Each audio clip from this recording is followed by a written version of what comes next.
శ్రీమాత్రి నమః. Jhansi trending shorts ఛానల్కు స్వాగతం. మీరు గనక మన ఛానల్ని మొదటిసారి చూస్తున్నట్లయితే ప్లీజ్ సబ్స్క్రైబ్ చేసుకోండి. మరిన్ని డివోషనల్ స్టోరీస్ కోసం మన ఛానల్ని అందరికీ షేర్ చేయడం మర్చిపోవద్దు. ఈ వీడియో కనుక మీకు నచ్చినట్లయితే ప్లీజ్ ఒక లైక్ అయితే ఇవ్వండి. కొమ్మ మీద పెట్టి కట్టాడు దాన్ని. కట్టి ఆయన ప్రార్థన చేస్తున్నాడు. ఇది మీరు పసిగట్టాలి. ఇది ఎక్కడ ఉందో అసలు రహస్యం మీరు కనిపెట్టాలి. ఇవన్నీ ఒక ఎత్తు.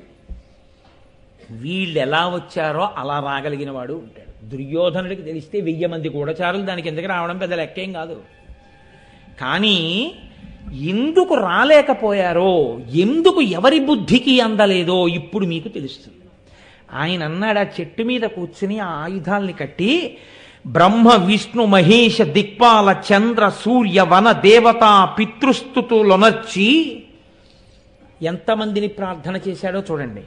బ్రహ్మ విష్ణు మహేష దిక్పాల దశ దిశలో ఉన్నటువంటి దేవతల్ని, చంద్రుణ్ణి సూర్యుణ్ణి వనదేవతల్ని పితృస్థుతులొనర్చి తండ్రిని జ్ఞాపకం తెచ్చుకున్నాడు. ఎప్పుడు ఏ మంగళ కార్యం జరిగినా, ఏ కష్టం వచ్చినా పితృదేవతల్ని మర్చిపోకూడదు. తప్పకుండా తనని కన్న తండ్రి తండ్రి తండ్రి తండ్రి తండ్రి తండ్రి అంటే తండ్రి తాత ముత్తాత కనీసం 3 తరాలు గుర్తుపెట్టుకోని వాడు హీనుడు. ఆ జన్మకి ఒక సార్థకత లేదు. అందుకే తద్దినం 3 తరాలకు పెడతారు. కనీసం ఆ 3 తరాలు జ్ఞాపకం ఉండాలి. ఏ మంచి పని చేస్తున్నా పితృదేవతల యొక్క వైభవాన్ని కీర్తించాలి. అటువంటి వాళ్ళకి దేవతల యొక్క పితృదేవతల యొక్క అనుగ్రహం లభిస్తుంది. కాబట్టి పితృదేవతాస్తుతులు నచ్చి దివియు భివియును చూచి ప్రార్థించి, ఆకాశం వంక చూసి ఆకాశాన్ని ప్రార్థించాడు. ఆకాశాన్ని ప్రార్థించడం అంటే చిదంబరలింగం. ఆకాశం చిదంబరలింగం శివస్వరూపంగా ప్రార్థన చేశాడు. భూమి వంక చూశాడు, పృథివీలింగంగా ప్రార్థన చేశాడు. ఇది ఈశ్వర స్వరూపం, ఇటువైపుకి రానివ్వదు ఎవరిని. ఆయన ఈశ్వరుడే. కాబట్టి ఆయన నా పాలిట మంగళప్రదుడు. ఇక్కడ ఈ చెట్టు రూపంలో నమో వృక్షేభ్యో పృథివీలింగంగా నాకు ఆయన మంగళప్రదుడు. కాబట్టి ఆయన ఇక్కడికి ఎవరిని రానివ్వడు, కాపాడతాడు. కాబట్టి ఓ పృథివీ నీకు నమస్కారం, ఓ ఆకాశమా నీకు నమస్కారం. ఇక్కడికి వచ్చి అసలు ఇలా తలెత్తడానికి వీల్లేదు. ఎత్తినా ఆ పైనున్నది ఉన్న వస్తువు ఉన్నట్టు కనపడడానికి వీల్లేదు. దశ దిశల దేవతలకి ప్రార్థన చేశాడు. బ్రహ్మ విష్ణు మహేశ్వరుల్ని ప్రార్థన చేశాడు. వనదేవతల్ని ప్రార్థన చేశాడు. పితృదేవతల్ని ప్రార్థన చేశాడు. దివియు భువియును చూచి ప్రార్థించి విపుల శాఖ నాయుధముల వ్రేలగట్టే. వ్రేలాడే శవం ఎలా ఉంటుందో అలా చెట్టు కొమ్మకి కిందకి వేలాడుతున్నట్టు కట్టాడంటే చెట్టు కొమ్మ మీద పెట్టి కట్టలేదు, కిందకి వ్రేలాడేటట్టుగా కట్టాడు. కట్టి ఇప్పుడు దేవతలందరినీ ప్రార్థన చేసి వరం అడుగుతున్నాడు. ఏమా వరం మీరు ఇప్పుడు గమనించండి. వాళ్ళ అజ్ఞాతవాసంలో వాళ్ళు కోరుకున్నటువంటి స్థితిని వాళ్ళు పొందే వరకు, లేదా తదనంతరం కానీ వీళ్ళు పాండవులేమో అన్న అనుమానం వస్తే ఎటువైపు నుంచి రావాలి, బుద్ధిలోంచి రావాలి. ఎవడి బుద్ధికి అటువంటి ఆలోచనే రాకుండా ఈశ్వరుడు అన్ని బుద్ధుల్ని పడుకోబెట్టేశాడు. అంతే. అది ధియో యో న ప్రచోదయాత్. ఎక్కడ ఈశ్వరానుగ్రహం ఉందో అక్కడ మంచి ఆలోచన వస్తుంది. ఎక్కడ ఈశ్వరానుగ్రహం ఉందో అక్కడ ఏది ప్రమాదకరమో అక్కడ అది జరగకుండా ఆపగలిగినటువంటి స్థితిలో అవతల ప్రాణులకు ఆలోచన ఈశ్వరుడు కల్పిస్తాడు. అంతే, ప్రమాదం తప్పిపోతుంది. అంతే. ఏ కారణం చేతనైనా మీ నిజస్వరూపం ఏమిటో తెలియవలసి వస్తే, అంటే మీరు అస్త్రములుగా కనపడవలసి వస్తే, ధనస్సులుగా గదలుగా కనపడవలసి వస్తే ఇద్దరికే కనపడాలి.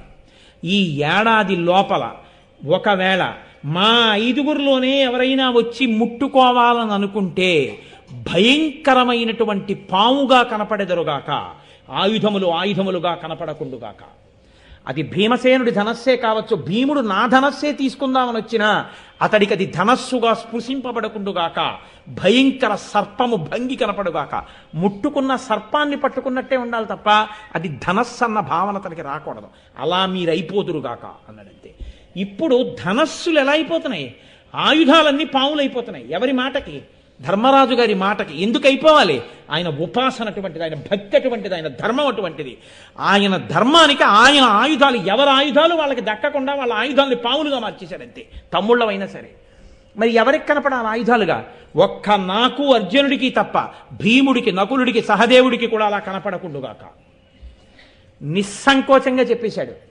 అంటే ఎందుకు అనుమానం ఆయనకి?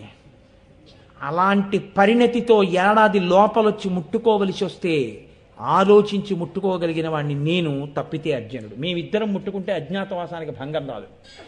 భీముడు కాని, నకులుడు కాని, సహదేవుడు కాని ఉద్రేకపడి వచ్చి ఇందులో ఆయుధాన్ని తీసి పట్టుకున్నారంటే భంగం అయిపోయిందని గుర్తు. కాబట్టి మీరు వాళ్ళ ఆయుధాలైనా కూడా వాళ్ళకి వాళ్ళ ఆయుధాలుగా కనపడవద్దు, పాములుగా కనపడండి, సహకరించవద్దు అన్నాడంతే. ఇప్పుడు చెప్పండి, అవసరమైతే తన తమ్ముళ్ళ శౌర్యాన్ని కూడా శాసించగలిగినటువంటి ఉపాసన బలం ధర్మరాజు గారికి ఉంది. అవి వాళ్ళ ఆయుధాలే కావచ్చు. అయినా సరే పాండవుల శక్తి ప్రసరణం ఎక్కడి నుంచి ఎడుతోందంటే ధర్మరాజు గారిలోంచి ఎడుతోంది.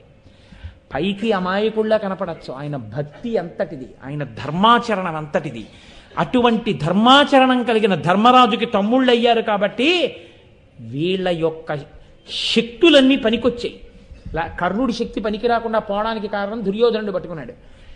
ధర్మరాజు కూడా అంత గొప్పగా వర్ధిల్లాడంటే ధౌమ్యుడికి నమస్కారం చేయబట్టి, ఒక భీష్ముడికి నమస్కరించబట్టి, ఒక వ్యాసుడికి నమస్కరించబట్టి, పురోహితుణ్ణి, గురువుని ఆదరించి నమస్కరించిన వాడు వర్ధిల్లుతాడు. ఇంట్లో ఒక్కడు ధర్మమూర్తి ఉన్నా 7 తరాలు సంతోషిస్తాయి. ధర్మం ఎంత గొప్పదో చూపిస్తోంది విరాటపర్వం అని శాసనం చేసి ప్రత్యేకంగా ఒకరి పేరు చెప్తున్నాడు ధర్మరాజు. ఆయనకి మాత్రం మీరు అసలు సహకరించద్దని చెప్పేశాడు. కింద ఉన్నారండి వాళ్ళు, భీముడు, నకులుడు, సహదేవుడు ముగ్గురు వింటున్నారు. ఆయన శక్తి ఏమిటో వాళ్ళకి తెలుసు. కాబట్టి మిన్నకుంటారంతే, మాట్లాడడానికి వీల్లేదు. అదే నేను అన్నది, ధర్మరాజు గారి మాట అంటే అలా ఉంటుందన్నది. ఆయన మాటతో శాసనం చేయగలడు. భీముడు ధార్తరాష్ట్రకుల భీషణ రోషుడు, చిత్తమెప్పుడిట్ల ఈ మదమెత్తును, అతని ఆగ్రహ వృత్తికి లోనుగాక మీరే మీనైన వంచన వహించి తొలంగుట మచ్చమీ హితంబు, ఏమరకుండగా వలయు ఈ విషమాబ్దములోనతనికి. భీముడికి ధార్తరాష్ట్రులంటే, అంటే దుర్యోధనాదులంటే, ధృతరాష్ట్రుడి పిల్లలంటే మహాకక్ష, బుసలు కొడుతూ ఉంటాడు. అపారమైన శౌర్యం ఉన్నవాడు.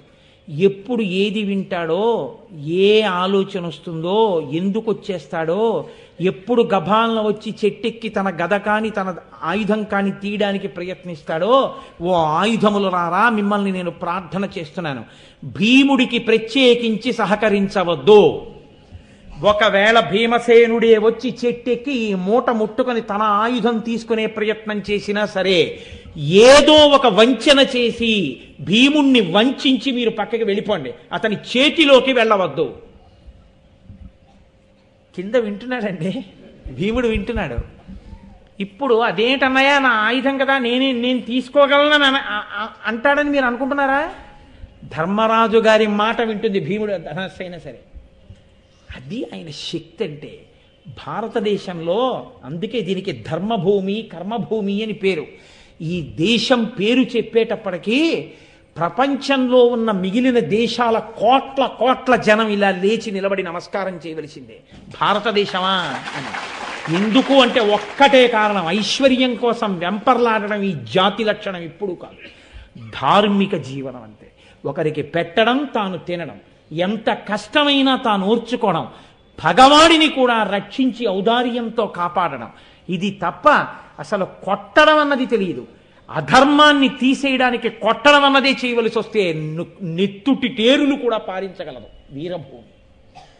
కవితిక్కన, ఖడ్గతిక్కన, అటువంటి స్థితి కలిగినటువంటి భరతమాత, అటువంటి తల్లికి బిడ్డలుగా పుట్టడం, ఇన్ని కోట్ల జన్మల తర్వాత భరతమాత పుత్రుడిగా పుట్టినందుకు, ఇటువంటి వంశాలకి వారసులం అయినందుకు, భారతం చదువుకోవడానికి అర్హత పొందినందుకు ఎంత మనం సంతోషించాలో. ఈ జాతికి నేను వారసుణ్ణి, ఈ ధర్మాన్ని అనుష్ఠించడానికి నాకు అధికారం ఉంది, ఈ ధర్మంలో నేను పుట్టానని చెప్పుకోవడానికి నాకు అవకాశం ఉందని మనం ఎంత గర్వపడాలో మీరు ఆలోచించండి. కాబట్టి మీరు సహకరించకండి అని చెప్పాడు. ఇప్పుడు కిందకి దిగాడు ధర్మరాజు గారు, సహదేవుణ్ణి పిలిచాడు. సహదేవా, అదిగో అక్కడ ఒక శవం పడుంది. ఆయన ఉంచవృత్తి అంటారు. ఉంచవృత్తి అంటే తనంత తానుగా బతకడానికి అవకాశం లేక, లేదా దాన్ని స్వీకరిస్తారు. ఉంచవృత్తిని స్వీకరించి పొలాల్లో ఉండేటటువంటి పంట కోసేసి గింజలు దులుపుతారు. దులిపి రాసుల కింద పోసి బస్తాలకెత్తి పట్టుకెళ్ళిపోతూ నేల మీద పడినటువంటి గింజల్ని ఎత్తకుండా వదిలేస్తాడు రైతు. అవి ఏరుకుని బతికే వాళ్ళు కొంతమంది ఉంటారు అని ఉంచవృత్తిలో ఉన్న వాళ్ళు వస్తారు. అక్కడికి వచ్చి ఆ మట్టిలో ఉన్న గింజలు ఏరుకుంటారు. ఏరుకుని అవి వండుకు తింటారు. వాళ్ళు అందులో ఉన్న బియ్యాన్ని తింటారు. అంటే ఇంకా అంతకన్నా చాలా దయనీయమైనటువంటిది వేరొక వృత్తి ఉండదు. లేదా కొంతమంది అసలు ఎవరి జోలికి వెళ్లకుండా వాళ్ళు వదిలిన అది తిని నేను బతికేస్తాను, ఈశ్వరుడి పాదాలు పట్టుకుని అన్న వాళ్ళు కూడా ఉంచవృత్తి స్వీకరిస్తారు. ఎందుకంటే మహాపురుషులు కొంతమంది అలా స్వీకరించిన వాళ్ళు ఉన్నారు. త్యాగరాజస్వామి ఉంచవృత్తిలో ఉన్నారు కొన్నాళ్ళగా, ఆయన జీవిత చరిత్రలో ఉంది. కాబట్టి ఉంచవృత్తిలో ఉన్న వ్యక్తి అక్కడ పడిపోయి ఉన్నాడు. అతని శవం అలాగే ఉంది. అంటే దహనం చేసిన వాళ్ళు లేరు, అంత్యేష్టి సంస్కారం జరగలేదు. అంటే అంతటి దీనుడు. అతని శవాన్ని జంతువులు కూడా ముట్టుకోలేదు. అంటే అక్కడికి జంతువులు రావు, అంత భయంకరమైన ప్రదేశం. ఒక జింక లాంటిది ఒకటి అక్కడ పడిపోయి ఉంది. జింక లాంటిది అనడానికి కూడా కుదరదు, ఎందుకంటే దానికి ఒంటి మీద మచ్చలు ఉంటాయి. ఒంటి మీద వెంట్రుకలు కలిగినటువంటి ఒక జంతువు కళేబరం అక్కడ పడిపోయింది. దాన్ని ఎవరూ తినలేదు. అంటే నక్కలు మొదలైనవి తినలేదు, కుక్కలు. అంటే అవి కూడా అక్కడికి రావు. కాబట్టి సహదేవుణ్ణి పిలిచి అన్నాడు, నువ్వు ఆ జంతువు యొక్క చర్మాన్ని ఒలిచి తీసుకురా అన్నాడు. ఒలిచి తీసుకొచ్చాడు. ఆ శవాన్ని కూడా ఇలా తీసుకురా అన్నాడు. ఇప్పుడు ఈ శవాన్ని, ఈ చర్మాన్ని పట్టుకుని పైకెక్కి నకులుడు ఆ పెట్టినటువంటి ఆయుధాల మూటకి కలిపి కట్టాడు. అంటే చూడగానే ఎట్నుంచి చూసినా అది శవం వేలాడుతున్నట్టే కనపడుతుంది. పైగా శవం అన్నది అలా ఉండదు కదండి. కొన్నాళ్ళకి ఏమైపోతుందంటే అది శిథిలం అయిపోయి విపరీతమైన దుర్గంధాన్ని వెదజల్లుతుంది. కాబట్టి ఎవరైనా ఒకవేళ ఇలా చూసినా బాగా కనపడింది అనుకోండి, అలా శిథిలమైపోయినటువంటి శవం దుర్వాసనతో అసలు ఆ కొమ్మల దగ్గరికి ఎవరు ఎక్కరింకా దాని దగ్గరికి వెళ్ళే సాహసం చేయరు. ఈ రెండిటినీ కలిపి కట్టించాడు. కట్టించి కిందకి దిగాడు. ధర్మరాజు చాలా దూరం ఆలోచిస్తాడు. ఆయన మనం ఇన్ని జాగ్రత్తలు తీసుకున్నా ఎవరో 5గురు ఒక ఆడదానితో వచ్చారు ఈ శ్మశానానికి, ఏవో పైన కట్టారు అని చూసిన వాళ్ళు ఎవరైనా ఉన్నారేమో ఎక్కడి నుంచైనా. ఎందుకో తెలుసా అండి, అలా వచ్చే అవకాశం కొంతమందికి ఉంటుంది. ఎంతమందికి కొంతమంది, నేను కొన్ని చెప్పకూడదు, ఇదేంటి చెప్పడానికి అవకాశం ఉన్నవి. ఈ ఏదో ఈ గోవుల్ని మేపేవాళ్ళు, పశువుల్ని మేపేవాళ్ళు, కాటి కాపరి, ఇలాంటి వాళ్ళు ఆ దగ్గరకు వస్తారు. వస్తే ఎందుచేతనంటే ఒక ఆవుని మేపేవాడు గభాలని శ్మశానంలోకి వెళ్ళిపోయి గడ్డి ఉంది కదా అని కింద తింటూ చెట్టు కిందకు పోయింది అనుకోండి, ఆ ఆవు కోసం వాడు రావాలిగా. తీరా వాడు వచ్చేటప్పటికి 5గురు ఎవరో ఏదో మూట కడుతున్నారు అనుకోండి, కొంచెం భయం వేస్తుంది దగ్గరికి వెళ్ళడానికి. నేను వాడు ఏ చెట్టు చాటునో కూర్చొని చూస్తూ ఉండొచ్చు, ఏమిటి అలా మూట కడుతున్నారు వీళ్ళు, ఏమిటి అని చెప్పి. ఆవు అక్కడెక్కడో ఉంది ఏ పొదలోనో, వీళ్ళు చూడకపోతే ఆవు కోసం వచ్చిన వాడు చూస్తుండొచ్చుగా. అందుకని ధర్మరాజు అన్నాడు, ఆ కింద నిలబడి పాండవులందరం కలిపి ఒక పెద్ద కేక వేద్దాం అన్నాడు. ఇది శతవృద్ధుమా జనని ఇప్పుడు మృత్యువు పొందే, అట్లు సేయుదము కులప్రయుక్తమగుచున్న సనాతన ధర్మమిత్యరంగ దహన కర్మ మొల్ల అది గానిదిగా మును నిశ్చయించి మా మొదటి వారొనర్చు విధంబు కొనియాడితి మేము నియ్యడం. ఇది ఆ పైకి చూపించన్నాడు. ఇది శతవృద్ధో, 100 సంవత్సరాలు బతికింది మా అమ్మ, ఇప్పుడు చచ్చిపోయింది. మా వంశాచారం ఒకటి ఉంది, మేము శవాలు కాల్చాం. చనిపోయిన తర్వాత శవాన్ని చెట్టుకి వేలాడగడతాం. అది మా కులాచారం, మా ముందు పెద్దలు అలా చేశారు. అందుకని మేము కూడా 5గురు తమ్ముళ్ళం మా అమ్మ శవాన్ని చెట్టుకు కట్టాం, వేలాడుతోంది అని గట్టిగా ఓ కేక వేసి పదండి అన్నాడు. అంటే ఎవడైనా ఎక్కడైనా నక్కి వింటున్నాడు అనుకోండి, వాళ్ళ అమ్మ శవాన్ని కట్టాడు రా అనుకుంటాడు అంతే తప్ప ఇంకొకలా తను చూడని వాడు, తనని చూసిన వాడు ఎవరైనా ఉంటే అనుమానం రాకుండా ప్రవర్తించాడు. ఇక్కడ వరకు బాగుంది. ఇప్పుడు ఎన్నో మెట్టెక్కారు, ఆయుధాలు దాచారు. ఇప్పుడు ఏం కావాలి? తమ వేషాలు మారాలి. వేషాలు మారడానికి మేకప్ కిట్లు ఏమైనా ఉన్నాయా? వంటవాడు అయిపోవాలంటే వంటవాడు అయిపోవడానికి ఏదో వంటవాడిలా వేషం కట్టేస్తే అయిపోతుందండి. వంటవాడిలా అయిపోవాలి కదండి. అయిపోవాలంటే ఇప్పుడు ఎవరు అలా అనుగ్రహించేవాడు? కాబట్టి వెంటనే అక్కడ ఉన్నటువంటి ఒక చెరువు లాంటి ప్రదేశం ఉంటుంది, అందులో స్నానాలు చేసేవాళ్ళు ఉంటారు. కాబట్టి దాని గట్టు మీద నించున్నాడు. గట్టు మీద నించున్నాడంటే ఒకసారి స్నానం చేశాడేమో కూడా. గట్టు మీద నించుని ఆయన యమధర్మరాజు గారిని ప్రార్థన చేశాడు. మహానుభావ, నీవు యక్షుడి రూపంలో వచ్చి ప్రశ్నలు వేసినప్పుడు నీ తమ్ములలో ఒకరిని బతికించుకోవచ్చు అని అడిగితే నేను నకులుణ్ణి బ్రతికించు అని అడిగాను. అడిగితే నువ్వు ఆనాడు నీ నకులుణ్ణి ఎందుకు అడిగావు అని అడిగావు. కుంతీసుతులలో నేనున్నాను, మాద్రీసుతులలో నకులుడు బ్రతకాలని అడిగాను.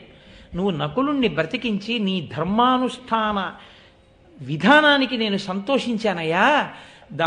దాని యందు నీకున్న అనురక్తికి సంతోషించాను. నీ తమ్ముళ్ళని బతికించడంతో పాటుగా మీరు అజ్ఞాతవాసం చేసే సమయంలో మీరు ఏ రూపాలు దాల్చాలనుకుంటున్నారో ఆ రూపముల యందు మీరు ఇతరుల చేత గుర్తింపబడకుండా ఉండేటట్టుగా నీవు నాకు వరం ఇచ్చావు. కాబట్టి ఇప్పుడు మేము అనుకున్నటువంటి రూపములు మాకు సిద్ధించి మా అజ్ఞాతవాసము ఏ విఘ్నము లేకుండా పూర్తయ్యేటట్టుగా అనుగ్రహించు అని, తండ్రి నీవు నాకు దయతోడనిచ్చిన వరము చిత్తగించి వలయు తెరగు సముచితముగా సమకట్టుమయ్య ఈ రాకుమారుల విధిబోకయుండ. స్వామి, మేమందరం కూడా ఏ రూపాలు పొందాలనుకుంటున్నామో దానికి అనుగుణమైనటువంటి ఆభరణాలు, దానికి అనుగుణమైనటువంటి అలంకారములు, దానికి అనుగుణమైనటువంటి వస్త్రములు మాకు కలిగేటట్టుగా అనుగ్రహించి మా అజ్ఞాతవాసం భంగమైపోకుండా మమ్మల్ని నువ్వు కాపాడు అని యమధర్మరాజు గారిని ప్రార్థన చేశాడు. ఇప్పుడు మీకు ఒక విషయం స్ఫుటంగా తెలిసిపోతుండాలి. అజ్ఞాతవాసం పాండవులు చెయ్యగలిగారు అంటే వాళ్ళ యొక్క నటనాశక్తి చేత కాదు. వాళ్ళు మంచి వేషాలు కట్టి చాలా బాగా వేషాలు పోషించడం వల్ల కాదు. దేని వలన? కేవలము ఈశ్వరానుగ్రహము. ఎప్పుడో రాబోయేటటువంటి ప్రమాదాన్ని దృష్టిలో పెట్టుకుని ఇప్పుడే వాళ్ళకొచ్చిన శాపాల్ని వరాలుగా మారుస్తూ, వరాలిస్తూ, వాళ్ళకి బుద్ధి ప్రచోదనం చేస్తూ, పురోహితుణ్ణి సమకూర్చి ఈశ్వరుడు వాళ్ళ వెంట ఉన్నాడు. ఎందుకున్నాడు అంటే, ఇవాళ మధ్యాహ్నం 1 గంటకి తిన్న అన్నం రాత్రి 10 గంటల వరకు శక్తిగా ఎలా నిలబడుతుందో, రాత్రి 10 గంటలకి చేసినటువంటి పలహారం హాయిగా నిద్ర పట్టేటట్టు చేసి తెల్లవారేంత వరకు శక్తిని శరీరానికి ఎలా ఇస్తుందో, అలా పాండవులు పట్టుకున్న ధర్మమే వాళ్ళ కార్య సాఫల్యతకు పచనము చేయబడిన పదార్థ స్వరూపంగా విజయాల్ని వాళ్ళకి అందించింది. యతో ధర్మస్తతో విష్ణు, యతో విష్ణుస్తతో జయ. ఎక్కడ ధర్మం ఉందో అక్కడ విష్ణు ఉంటాడు, ఎక్కడ విష్ణు ఉన్నాడో అక్కడ విజయం ఉంటుంది. అంటే ఏది ప్రధానం అంటే ధర్మమే ప్రధానము. అందుకని పంచమ వేదం అయింది. 1కి 10 మార్లు ఈ విషయాన్ని ఆవిష్కరిస్తుంది అని బయలుదేరి ఆయన ఇలా నమస్కారం చెయ్యగానే ఎవరెవరు ఏ వేషాలు స్వీకరిద్దామనుకుంటున్నారో ఆ వేషాల్లోకి మారిపోయారు. అంటే ఇప్పుడు మొట్టమొదటి ధర్మరాజు గారు ఏ వేషంలోకి మారిపోవాలి? సన్యాస వేషంబున కొలుతు రాజన్యుని ఎప్పుడు కొలిచి సభ్యత్వమునన్ మాన్యుడనై పుణ్యకథా విన్యాసమునర్తు అతని వెడుకకు తగున్నని నిన్న ప్రతిజ్ఞ చేశాడు కదా, నేను సన్యాసి వేషంలో పెడతానని. అందుకని ఆయన సన్యాసి వేషాన్ని పొందాడు. ఆ సన్యాసి వేషం వేసుకుని ధర్మరాజు గారు వాళ్ళ అదృష్టం కొద్దీ ఆ రోజున సభ తీర్చి ఉన్నాడు బయట. కాబట్టి తొందరగా లోపలికి వెళ్ళడానికి అవకాశం, ఎక్కడో అంతఃపురంలో ఉన్నాడనుకోండి, ఇంతమందికి అవకాశం దొరకదు. ఇంతమంది అంతఃపురంలో ఉన్నటువంటి రాజుని కలుసుకోవాలని ప్రయత్నం చేసినా ఎందుకు కలుసుకుంటున్నారో చెప్పాలి. ఏదో ఉద్యోగం కోసం వచ్చానండి అంటే నీ మొహం అతను కూర్చో అంటారు. అలా కాకుండా తిన్నగా ప్రభువుని కలుసుకోవాలంటే ఒక్కసారే కలవగలరు. ప్రభువు బయట సభ తీర్చి ఉంటే ప్రభు దృష్టిలో పడడానికి అవకాశం ఉంటుంది. ఆ రోజే సభ తీర్చి ఉన్నాడంటే ఆయన అదృష్టం అనమాట. అదృష్టం అంటే ఈశ్వరుని అనుగ్రహం కలిసి వచ్చిందనమాట. కాబట్టి ఇప్పుడు 6 చేరిపోవడానికి అవకాశాన్ని ఎవరు విరాట్ రాజు గారికి కూడా ఇవాళ బయట సభ తీర్చేటట్టుగా బుద్ధి కలిగేటట్టు చేశాడు? ఆ విరాట్ రాజే చూసినప్పుడు ఏమిటి ఇలా ఉన్నారు తమాషాగా అనుకున్నవాడు వీడేమో అని గుర్తుపట్టలేకపోయాడంటే అక్కడ ఆ బుద్ధి పనికి రాకుండా చేసిన వాడెవరు? ఈశ్వరుడే.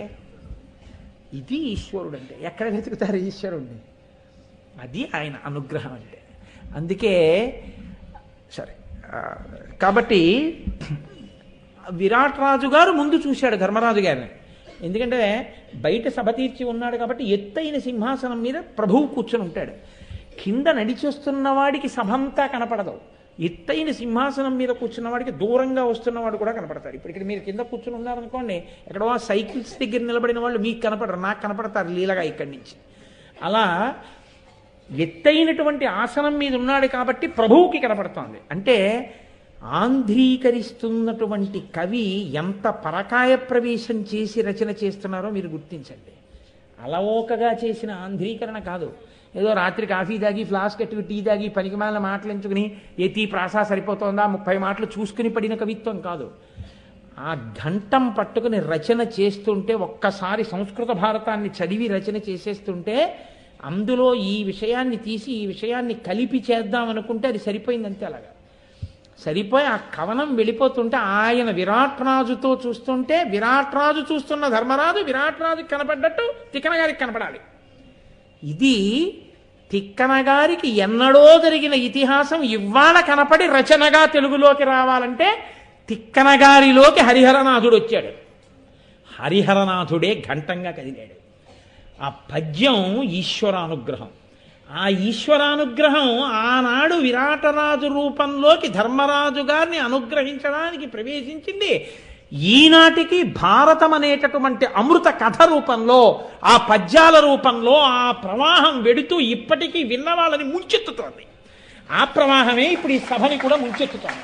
అదే ఏ మంగళం ధర్మరాజుకు జరిగిందో ఆ మంగళమే మీకు నాకు కూడా జరుగుతుంది ఆ భారతం చదువుకుంటే. అంటే ఆనాటి ఆ అమృతం ఈనాటికి అలా ప్రవహిస్తూనే ఉంది. దానికి మనం ఎక్కడ తెలుగు వాళ్ళగా పొంగిపోవాలంటే, ఇది మొదట తిక్కన గారి బుద్ధిలోకి, ఆయన ఘంటంలోకి ప్రవేశించింది. అటువంటి తిక్కన గారి గురించి చెప్పుకుని మనం పరవశించిపోవాలి. మన దౌర్భాగ్యం ఏంటంటే, తెలుగు వాళ్ళం అనుకున్న మనం మన పిల్లలకి ఎక్కడా తిక్కన గారి గురించి చెప్పాం. మన పిల్లలకి తిక్కన గారి పద్యాలు ఒక అరడజన్ నేర్చుకోండి అని చెప్పాం. తిక్కన గారు ఎన్ని పరమాలు ఆంధ్రీకరించాడో మన పిల్లలకి మనం చెప్పాం. ఎంతసేపు మన వ్యామోహం దేని మీద అంటే, మనకి అక్కరలేనటువంటి అన్ని విషయాల మీద వ్యామోహమే. ఇంగ్లీష్ చదువుకోవడం తప్పు అని నేను ఎప్పుడూ చెప్పను. ఎందుకో తెలుసా అండి? పెళ్లి చేసుకోవడం తప్ప, భార్య రావడం తప్ప. భార్యని తల్లిని పోల్చడం తప్పు. భార్య భార్యే, తల్లి తల్లి. భార్య ఎన్నటికీ తల్లి కాలేదు. తల్లి కావడం కాదు, తల్లి కాలి చిటికిన వేలి గోటి మట్టి కణం కూడా భార్య కాలేదు. తల్లి తల్లి, భార్య భార్యయే. నేను ఇలా చెప్పాను అనుకోండి, నా భార్య బెంగ పెట్టుకోక్కర్లేదు.